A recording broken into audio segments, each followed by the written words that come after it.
Hello, my YouTube family and friends. I pray that everyone is having a beautiful, blessed Tuesday in the mighty name of Jesus. Excuse my nasally, my nasally. Y'all, I am so thankful I made it back to my home, Colorado. It's been a journey, y'all, for these little few days, past few days. Of course, I uploaded a video on yesterday, but and let me pedal back. If you have not said it already, let's say it together. Thank you, Jesus, for another day. It is indeed a blessing to be alive. And so, Sunday, of course, we left here Friday out of Colorado, late Friday. And of course, I shared all this in the video, but if you have not had a chance to look at the video, so we left here Friday. It was around, I don't know, it was later in the afternoon. And we made it to Chicago. Of course, we made it to Chicago around, I think it was like 8 that on Saturday morning. It was 8:30 or something like that. So I was like, whew, because all the stops getting gas and, stopping eating and snacking. And I was buying little energy drinks because I was trying to stay alert, y'all. That's a long haul. It really is. My hats go off to the truck drivers because, that ain't no joke. It really ain't. And I know they're well equipped, they're trained and everything, but I tell you, and it's not a bad drive because you go from out of Colorado, you're going through two states. So you're going through Nebraska and you're going through Iowa and then Chicago. But it's just like, whew, that's a long haul. And I made up my mind, I'm not doing that for a long time. I told my younger three kids, of course my college daughter is included in that. I said, Mama can't do this no more. This is too much. And it's not the drive. It's just it is the drive. It's just a lot of it's a lot. And like I said, if you're not leaving in a really good time, because like if you leave 5 in the morning or real super early, you're fine, because you got all that daylight, and you may hit a little darkness because it gets dark early, but we didn't leave. I think we didn't leave till almost 1 or something. It was close to that. So see, we drove. It takes like 14 hours to get there. So you do the math.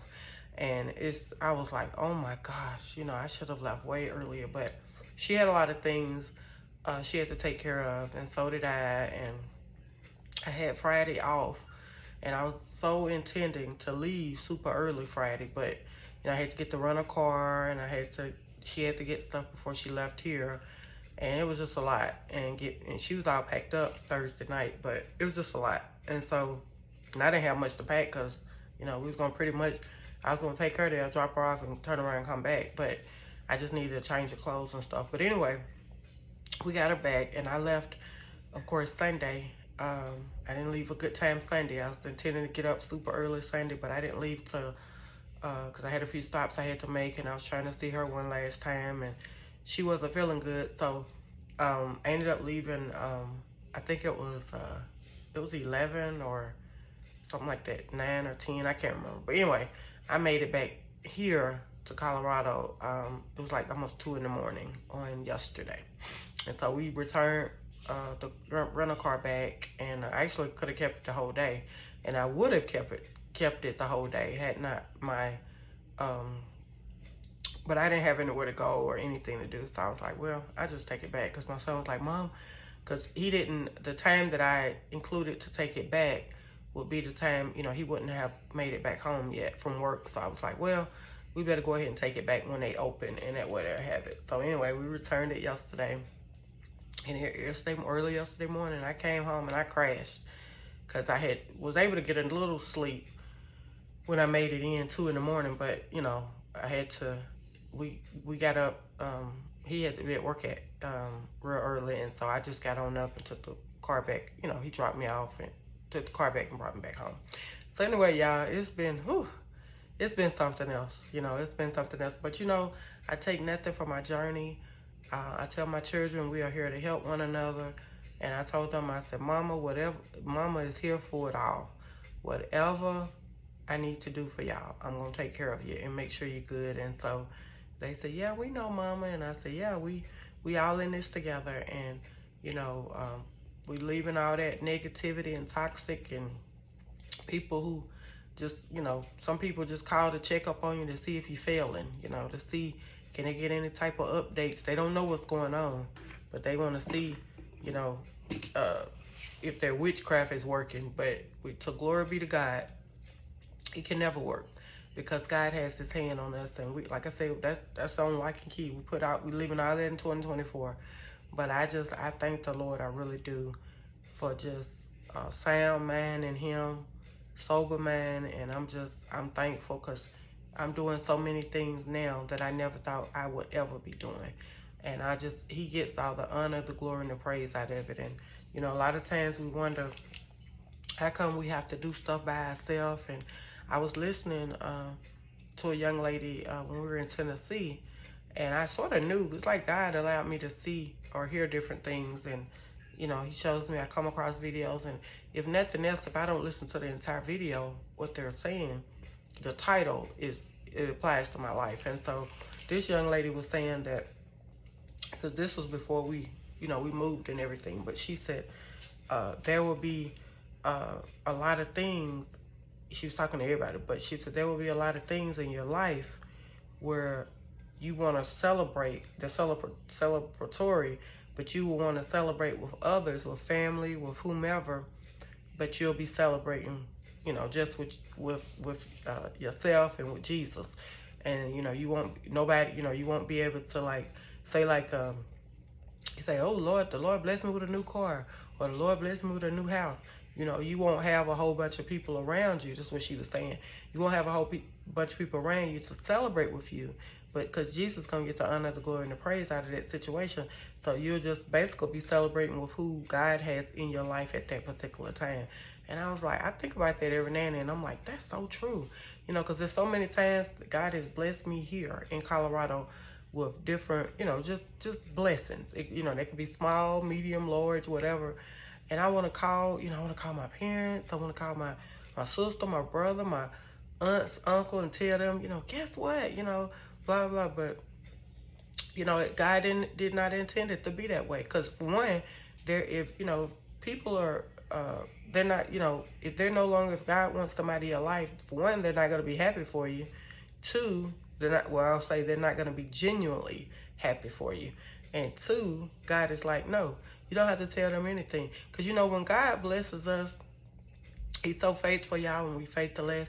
And when he blesses us how he exactly wants to, and he'll let everybody know. We don't have to put it on social media. We don't have to put it on Facebook, Instagram, YouTube, none of that. He will make it known. The people that he wants to know, he'll let them know if he want them to know it. But you don't have to showcase yourself. He'll do it for you. And his way is perfect. So again, you know, I think about that a lot of times, and I'm like, wow, that is so true.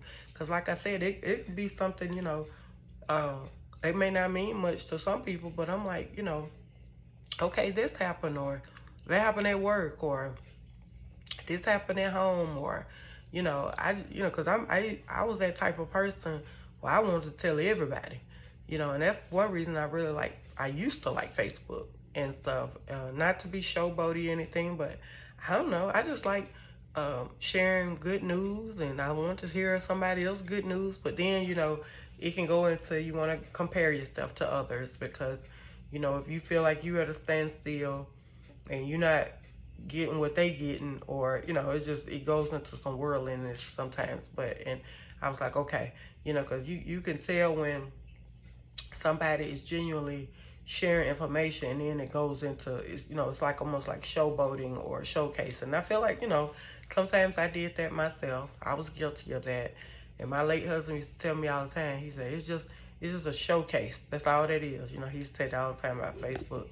And he said, because there was one time, and this is not what I'm talking about, y'all. It's just a little intro. I'm just talking. This is in my spirit. But there was this one particular time a family member had placed on there, they had got a new car, a new vehicle, because the old car was giving them a lot of trouble. So they put on there, you know, they got it, where they got it from, this, that, and the other. And so my late husband, he said, He said, he teased me. He said, you better not ever do that. And I said, well, what's wrong with, they just basically sharing how God blessed them. He said, yeah, but, it can be perceived another way. They trying to share that God blessed them. Other people looking at, oh yeah, how you afford that? Because it was a nice vehicle. But anyway, he just didn't like that. Because whatever we ended up having, the cars or whatever he was able to research and we ended up buying, a lot of times they never knew until they came up to our house. Like, he would, he just didn't, that's not the type of character he had. He didn't go call up nobody and say, yeah, I got a new blah, blah, blah. He had a sports car, but he never, his parents or whoever come and say, oh, you got a new car. So see, that was the only way they would find out if they came by the house. Or if, he drove it somewhere at church or whatever. But as far as telling people what he had, he never did. And he was teaching me that too, because I had that habit, and I wasn't, I guess in a way I was showcasing. I guess I was, because I had a thing, sometimes I would have a thing like, I'm going to let them know we ain't struggling. How some people think you're struggling and because you ain't doing this or ain't doing what they think you should be doing. And then when they see something, they like, whoa, oh, they ain't struggling. But he didn't care. He didn't care. He be like, I don't care what they think, what they think don't pay my bills. He said it all the time. But anyway, y'all, I wanted to share that. But what I want to talk about, and I'm going to try to be brief as I can, is I'm going to read Jeremiah 29:11 and then Jeremiah 1. First I'm going to read Jeremiah 1, first chapter, verses 4 through 5. And it reads, the word of the Lord came to me, saying, before I formed you in the womb, I knew you. Before you were born, I set you apart. I appointed you as a prophet to the nations. And that was first chapter, verses 4 through 5. And then Jeremiah, of course, very familiar passage. Jeremiah 29:11 reads, for I know the plans I have for you, declares the Lord. Plans to prosper you and not to harm you. Plans to give you hope and a future. And I want to read the rest of this. Then you will call upon me and come and pray to me, and I will listen to you. You will seek me and find me when you seek me with all your heart. I will be found by you, declares the Lord, and will bring you back from captivity. So that was Jeremiah 29:11 through, let's see, 11 through 13.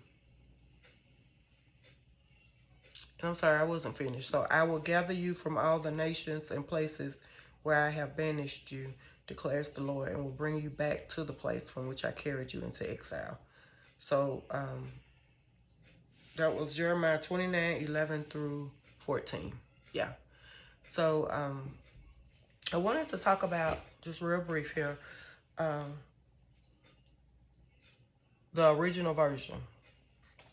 So I just, I'm sort of an old school person. I'm 51, there's a lot of stuff I teach my younger children about, and I say, yeah, we'll go back and forth, me and my youngest son, about music and stuff like that. And I'm like, y'all don't know good music.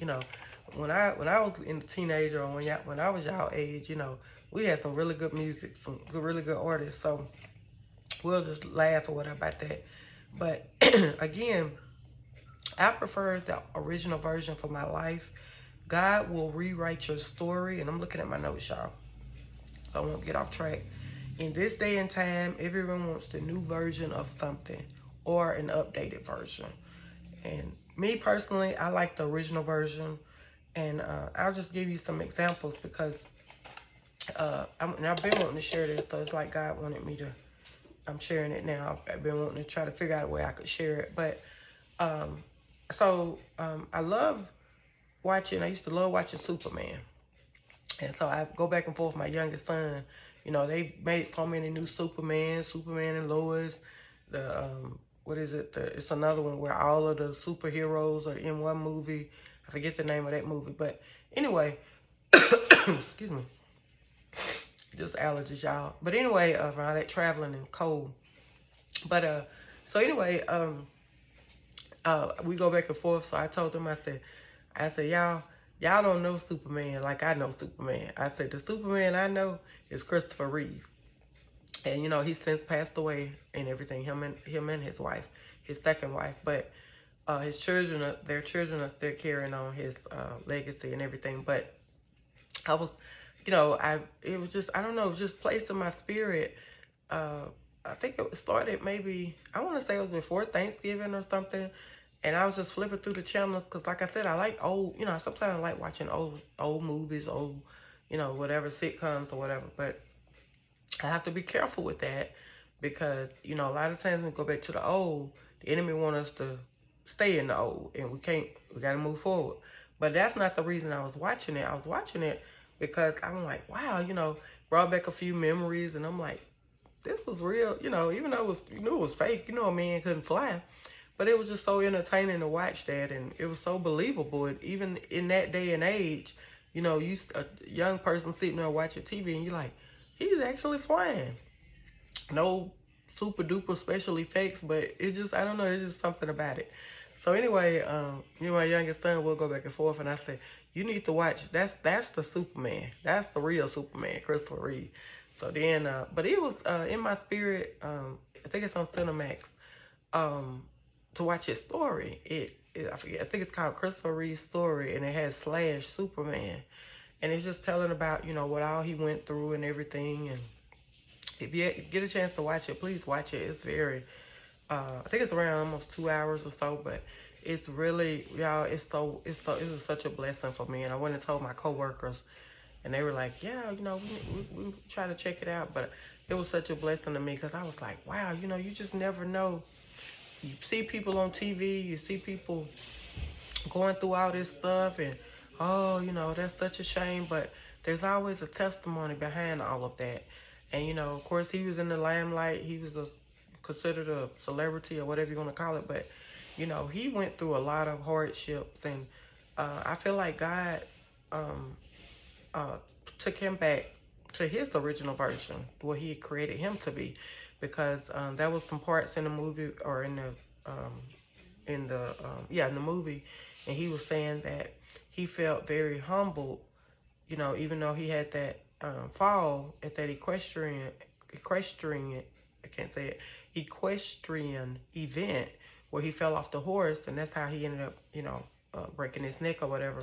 But he said that at that time in his life, he said he was just, you know, he sort of was, you know, going up, so to speak. You know, he was making good money. He said he made, you know, pretty good from Superman, and they thought that movie was going to be a flop, but it wasn't. You know, it did really well in the box theaters, and he was just saying how, you know, he was sort of up and coming, you know, in the celebrity status, you know, and so that one, you know, he had that, he went to that event, and look at her. Look how fast things can change for you. And I know, because it happened to me as well, but he got injured and ended up being in a wheelchair, confined to a wheelchair the rest of his days of life. And I want to say he was, I can't remember how old he was when that happened. I want to say he was in his 40s, 42 or something like that. I can't remember, but you know, he still was in the, you know, in the prime of his life. He wasn't older, you know, older or anything. But it was just such a tragic, you know, event for him and his family. And I think his youngest son was like 3 or something, and here he is confined to a wheelchair. But he said something that really stood out to me in the movie, y'all. He said, because you know, they were just going back over things he had said, and there's just a compilation of everything that took place. But he said basically he felt so humbled by what happened, and he said had that never happened, he would not have been humbled. You know, God humbled him, and he said he was able to pay more attention to the little things in life. And so, like I said, I feel like God took him back to the version. You know, I don't know about the event, how that happened, because only God knows that. But I feel like, you know, God used him in such a perfect way to not only get his attention, but to get others' attention. You know, to use him for what he purposed him to do. And had that never happened, he would not have did that. You know, and I didn't realize he was able to speak volumes for people who were, I think it was a paraplegic. I don't know. Forgive me if I'm saying it wrong, but he was just paralyzed. He couldn't walk, so he's paralyzed from the neck down, I think. So whatever that is, because I'm not for sure. But anyway, he was able to be a voice for many others like him, like himself, and that were confined to wheelchairs. And so God used his, quote unquote status in the world to get the word out, about, that his condition that he had and everything. So, to me, God returned him to the version that he created him to be. Maybe, before that event happened, that's what he was supposed to do. Instead of seeking stardom, instead of seeking, trying to be a celebrity, maybe he was supposed to, do something else, and he chose that way. I don't know. I'm just talking, assuming, because we don't, nobody knows but God. But what I'm saying is that he still was able to reach millions of people, not only through Superman, that movie, but also through what he did before he passed away. So, again, the original version. And then I think about, too, cell phones. I got a update request now on my phone. Basically saying, update to this version, update to this version. And my late husband, he used to say all the time, he said, you might as well have a new phone, because as many times as you update, you basically got a new phone. You still got the old phone, you see an old phone, but when you're updating the versions, you got a new phone. And I said, yeah, but it's just so much, y'all, they update, which is fine, because, they doing different stuff with the phone. But like I said, a lot of times, for our lives, God, he really, what he designed us to be, it says it in Jeremiah 29:11. He has the best plans for us. He really does. And it says, I know the plans I have for you, declares the Lord. Plans to prosper you and not to harm you. Plans to give you hope and a future. And that's just what it is. We want to make our own plans. We want to do what we want to do. But we got to go back to God and say, God, what do you have for me? What do you have for me for my life? What do you want me? What did you create me to be? Who did you create me to be? What do you want me to do? Because sometimes we can get so far off track, and we want to do what we want to do. Say, for instance, I'm just giving an example, but say, for instance, and I'm going to use myself as an example. When I met my late husband, well, way before then, I had a thing where I dated guys and went out on dates, and I'm like, I want to be married. It seemed like people around me, they weren't married, and a lot of women in my family weren't married. They were just shacking up, and men too. But I was like, I want to be married. So God knew that. So I was able to meet my late husband. And then, of course, we married and ended up having 4 children together and stuff, and 21 years of marriage. Then God called him, to his heavenly home. But, I think about that now, and I feel like I tell family members, I told people I work with, people here in Colorado, I said, I feel like I'm just now living my life at 50, in my 50s. I feel like I'm just now living life the way God created me to be, the way God intended it to be. And don't ask me how I ended up doing all that other stuff, but, could have been very well, could have been just what I wanted to do. I don't know. The lady we used to live with, she had brought that up to my attention, and I said, I never thought about it like that. And she said, well, maybe God intended for you to go a whole nother route, but you met your late husband at that job. Y'all fell in love. Both of y'all wanted to be married. He answered y'all prayer, and it went on like that. And then, things happened during those course of the 21 years. And then, God said, okay, I got work for you to do. I got things for you to do.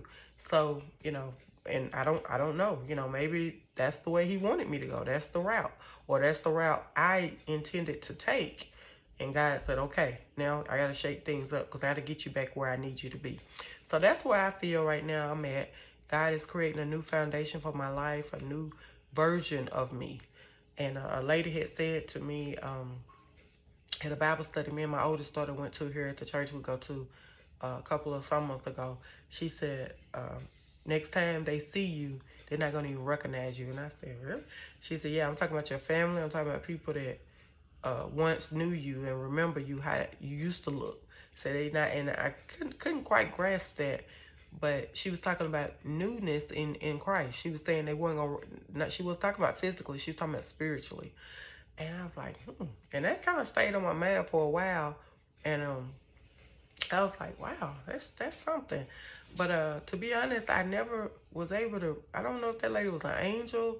She was at the Bible study for a while, and then I mean, she came to the Bible study. Older lady, an older black lady, and not that it matters, but I just wanted to share that.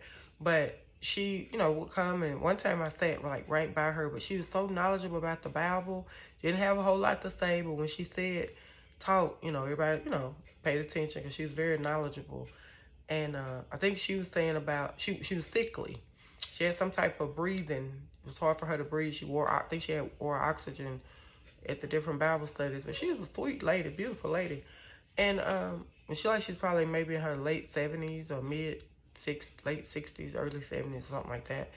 But we exchanged numbers, and I tried to contact her. I can't remember if she gave me her number or her email. I can't remember, because it was something she said to me. She said, I don't call on the phone. I like texting. And I said, okay. And so I think she gave me her number. And so I tried to contact her. And then there was another lady that went to the Bible study, and she was asking the same thing. She said, have you seen, I've forgotten her name now, but she said, have you seen her? I was trying to check on her to see how she was doing. And I said, no, I haven't seen her. And I said, I tried to contact her, but she never responded. And then, because I was just going to check on her and everything. And then the other lady said the other lady, I'll take that back. The other lady was able to get a hold to her, connect with her. But then I think, but I never could. Yeah, because she came and told me. And then I think about it, I haven't seen her in a long time either. But anyway, the lady who connected with her. But anyway, me and her were just talking, because all of us sort of talked after the Bible studies, and we exchanged numbers and things like that. So, but anyway, I don't know how I veered off into that. But she was just, seemed like God wanted her to come. Oh, I don't know why. So, yeah, she was just saying that, she said, when they see you again, they're not going to even recognize you, because you're going to be a whole different person. And she, like I said, she was speaking of spiritually, not so much physically. And I said, yeah, because what's in us will show on the outside. And like I said, a lot of times people, that's what they look for, the old version of us. They want us to ha ha ha and kiki, about stuff. And a lot of that stuff now, if you were to place me back into that era or that time, I wouldn't even be really interested in it. It wouldn't be the same. And there were times, now that I think about it, thank you, Holy Spirit, there were times where I would be over a family member's house or something, and they would be doing something which I should, probably should be enjoying, but I sort of felt out of place. So see, God was calling me out even then, come from among them, this is not you. And I've always felt sort of out of place, even on jobs, and people cursing and this nasty language and stuff, and just doing sort of weird stuff, ungodly stuff. And I'm just like, that sort of makes me feel uncomfortable, because I'm like, ooh, and I'm in the midst of this, and now I'm thinking, okay, how can I get out of this, or how can I escape this, or whatever. But a lot of times we just got to pray for people and ask God to intervene in their life in a way where it will forever change them. And he'll do just that. He's going to do it anyway. But that person he gives us free will. And, we just got to lean and depend and trust in him for everything. But yeah, so I just wanted to share that. I'm already at almost 30 minutes. But, we should all desire from God the original version for each of our lives. In that original, we are who God created us to be, no one else. So, I think that ties into so many other things. Quit trying to be somebody you're not. Quit trying to imitate and mimic other people. Quit trying to look a certain way. Nobody else can be who you are. God made you specifically special to him. You know, you are unique. You know, how would the world be if everybody looked the same and acted the same? It'd be a boring world. So ask God, who has he created you to be? What has he created you to do in this life? And I'm pretty positive you'll be very surprised of his answer. But a lot of us are walking into what God has for us. Some of us are not. Some of us are way off. We're way off course. And we got to get back to him. And like I said, I say it, you know, in a humorous way. You know, and some people look at me funny, and some people know exactly what I'm saying, but I tell them that. I say, I feel like I'm just now walking in the way that God would have me to go. 50-something years old. And I'm like, what did I do all those years? You know? What was I doing? Was I wasting time? Was I just doing what I wanted to do? Or was God intending me to go that way? You know? It makes me wonder sometimes. But it doesn't matter, because I know without a shadow of a doubt, I'm where he wants me to be now. I know that. If I don't know anything else, I know that. So it's always you should be desiring the original version. And what I mean by that, the original version of who God created you to be. You don't need any yes, we do need updates, because we need to stay in his word. Those are the updates. Getting meditating on his word. Those are the updates. But the original version of yourself, it can't be duplicated. You know, that's you. That's who God created you to be. And in that original version, you're going to walk right into your destiny. So as always, I pray that you always hear Jesus speaking through me and not just me. The best is still yet to come for you and for me. God bless you and God keep you is my prayer. I pray that every prayer that you've ever prayed to Jesus, he will answer it according to his holy, divine, and perfect will for you and your family's life. And also, I pray that he will continue to encamp his holy angels around you and your family, both day and night. I'm praying for a blessed rest of the week. I got 3 more days to go. This is a short week for me, not intentionally, because I was supposed to go back to work today, but I wasn't feeling my best, y'all. And I was like, you know what? I'm just gonna rest, because I got a saying. I say, you know, if I'm not feeling my best, I'm not gonna be my best. And I'm not doing nobody any good at the job when I'm half doing stuff or not feeling my best. You know, I like to go in feeling 110, and I like to give 110. So anyway, I just, you know, I told my manager, I said, I'm just not. And they said, no, just get you some rest. Because yesterday, like I said, I had off yesterday. That was planned. But I woke up this morning and I was like, whoo, you know, I'm just not feeling good. My nose was stopped up. And like I said, that was my fault, because I underestimated the weather in Chicago and then those other states as well. Because all that getting out, getting gas, all times of the night. And I had a hat and gloves, but you know, you jumping in and out of the car, warm, cold, hot, cold. And then that wind I feel like I know what happened when I was helping my daughter get her stuff back in her dorm out of the car. We had a cart, and it was some just heavy wind. I felt it. It went through my ear, and I was like, whoo, I felt it. And then I didn't have anything on my neck, and I was just open. So I feel like that's what happened. But nevertheless, I feel somewhat better. I'm gonna go on and get through it tomorrow. I'm gonna get me some fruits and vegetables too. Got me some apple juice, orange juice. So I'm gonna chug that down, and I'll be okay. Take my cold capsules that I have. So again, I just pray that I am a blessing to you all. You all are always a blessing to me. Have a beautiful, blessed night, and I'll talk to you all soon. Bye-bye.